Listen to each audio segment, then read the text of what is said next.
Good morning. Today we're going to talk about the biggest current myth when it comes to investing. And what this is it is the focus to put all of your money or most of your money into big growth technology stocks because these are the darlings of the economy and they're only going to keep growing and they're going to keep expanding and doing great. Now, don't get me wrong. I am not in any way trying to speak ill of large technology stocks. By these, what we're talking about is companies like Apple, Facebook, Alphabet, all these large companies, Amazon, Microsoft, that are doing amazing things with technology today, particularly information technology. But let's keep something in perspective. So, first off, if you had been invested in these top five growth technology stocks, over the last few years, you would have left index investors in the dust, right? You would have well outperformed them.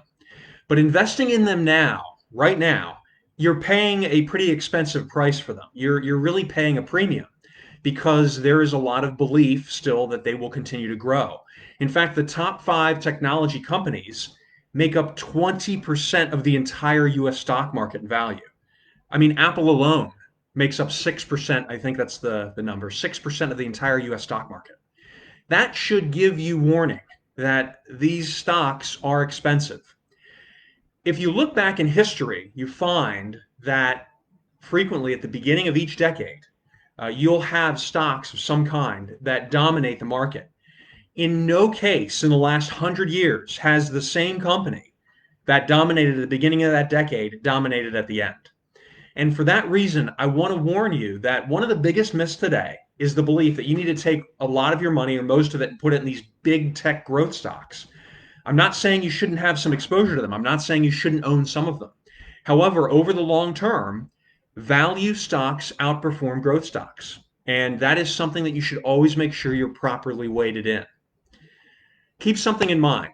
Investing is a long term game. Looking at what's doing well right now is not necessarily going to give you the big picture. And listening to what the self proclaimed experts are telling you to do sometimes will really lead you astray. So I want you to keep that in mind. Always make sure that you're investing with your goal in mind. What is your end state desire? Use index funds where possible because over the long term, those are really going to perform the best for you. They're going to be the least cost and they're going to capture market's return. That's the fair market return that you deserve. Please post a question or a comment.